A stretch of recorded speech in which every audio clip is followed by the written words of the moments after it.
బులెటిన్లో మనం మరో బ్రేకింగ్ న్యూస్ చూస్తున్నాం. దేశవ్యాప్తంగా జరుగుతున్న వరుస రైలు ప్రమాదాలు ప్రజల వెన్నుల్లో వణుకు పుట్టిస్తున్నాయి. సరిగ్గా ఏడాది క్రితం ఒరిస్సాలోని బాలాసోర్లో జరిగిన ఘోర రైలు ప్రమాదంలో 290 మందికి పైగా మరణించిన ఘటన ఇంకా కళ్ల ముందే మెదులాడుతుండగా, నిన్న బెంగాల్లో జరిగిన రైలు ప్రమాదం ఒళ్ళు గగురు పుడిచేలా చేసింది.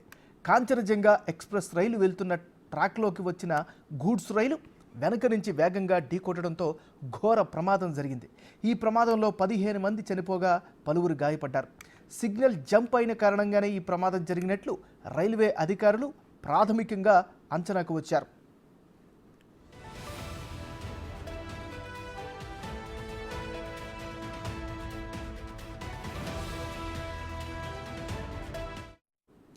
పశ్చిమ బంగాల్లోని డార్జిలింగ్ సమీపంలోని నూజల్పాయ్ గురిలో జరిగిన ఈ ప్రమాదంలో 2 రైళ్లు ఒకే ట్రాక్ పైకి రావడం వల్లే ప్రమాదం జరిగిందని రైల్వే అధికారులు పేర్కొన్నారు. కాంచనజంగా ఎక్స్ప్రెస్ వెళ్తుండగా అదే పట్టాలపైకి వచ్చిన గూడ్స్ రైల్ రెడ్ సిగ్నల్ పట్టించుకోకుండానే ముందుకు వెళ్ళినట్లు రైల్వే శాఖ అనుమానం వ్యక్తం చేస్తోంది. గూడ్స్ రైలు ఢీకొట్టడంతో కాంచనజంగా రైలు బోగీలు చెల్లాచెదురుగా పడిపోయాయి. ఒక బోగీ అయితే ఏకంగా గాల్లోకి లేచి నిలబడిందంటే గూడ్స్ రైలు ఎంత వేగంగా ఢీకొట్టిందో అర్థమవుతోంది. ఈ ప్రమాదంపై రైల్వే శాఖ ఉన్నత స్థాయి విచారణకు ఆదేశించింది.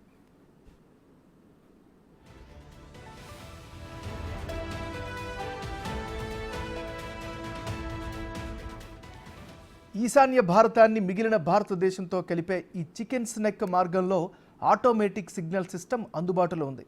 ఈ మార్గంలో రైళ్ల రాకపోకలు ఎక్కువగా ఉంటాయి. ఇక కాంచనజంగా ఎక్స్ప్రెస్ రైలు వెనుక భాగంలో 2 పార్సెల్స్ కోచ్లు, ఒక గార్డు కోచ్ ఉన్నాయని, ఈ క్రమంలోనే వెనుక నుంచి గూడ్స్ రైలు వచ్చి ఢీకొట్టిన భారీ ప్రమాదం ఏదీ జరగలేదని అధికారులు భావిస్తున్నట్లు తెలుస్తోంది. అవి కానీ లేకపోతే ప్రమాద తీవ్రత మరింత ఎక్కువగా ఉండేదని, మృతులు గాయపడిన వారి సంఖ్య భారీగా పెరిగే ప్రమాదం ఉందనే వాదనలు కూడా వినిపిస్తున్నాయి.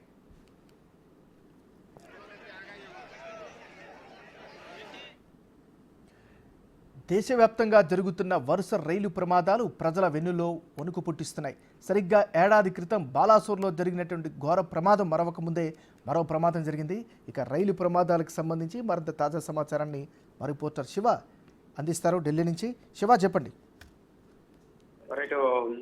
నిన్న జరిగిన ప్రమాద ఘటనలో ఇటు పాసింజర్ ఎక్స్ప్రెస్ ట్రైన్ గూడ్స్ రైలు ప్రమాద ఘటనకు సంబంధించి మొత్తం ఇప్పటి వరకు అందిన అధికారిక సమాచారం ప్రకారం 15 మంది మృతి చెందారు, అనేక మంది గాయపడినట్టుగా కూడా అధికారికంగా తెలుస్తుంది. ఈ గాయపడిన వారిని అలాగే మృతి చెందిన వారికి కేంద్ర ప్రభుత్వం ఇటు రాష్ట్ర ప్రభుత్వం కూడా ఎక్స్గ్రేషియా ప్రకటించింది.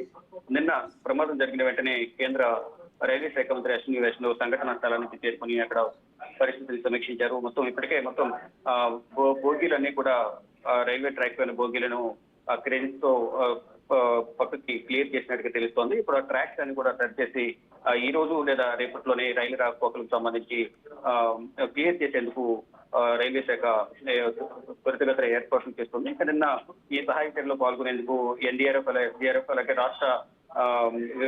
రాష్ట్రానికి సంబంధించిన పోలీస్ విభాగం అలాగే స్థానిక ఉన్న ప్రజలందరూ కూడా నిన్న సహాయ చర్యలో పాల్గొన్నారు. పుట్టాపుట్టిన ప్రమాదం జరిగిన వెంటనే రైల్వే శాఖ అధికారులకు సమాచారం అందించిన వెంటనే అక్కడ అంబులెన్స్ లో కూడా పెద్ద మొత్తంలో దాదాపు 15 అంబులెన్స్, దాంతో పాటు వైద్యులు కూడా అక్కడ చేరుకుని కొంతమంది ఫస్ట్ ఎయిడ్ నిర్వహించడం, కొంతమంది సీరియస్ ఉన్న వారిని స్థానిక ఉన్న హాస్పిటల్కి తరలించడం, మరికొంతమందికి మెరుగైన వైద్యం అందించాలంటూ కూడా రాష్ట్ర ప్రభుత్వం అంటే పశ్చిమ బెంగాల్ ముఖ్యమంత్రి మమతా బెనర్జీ కానీ ఇటు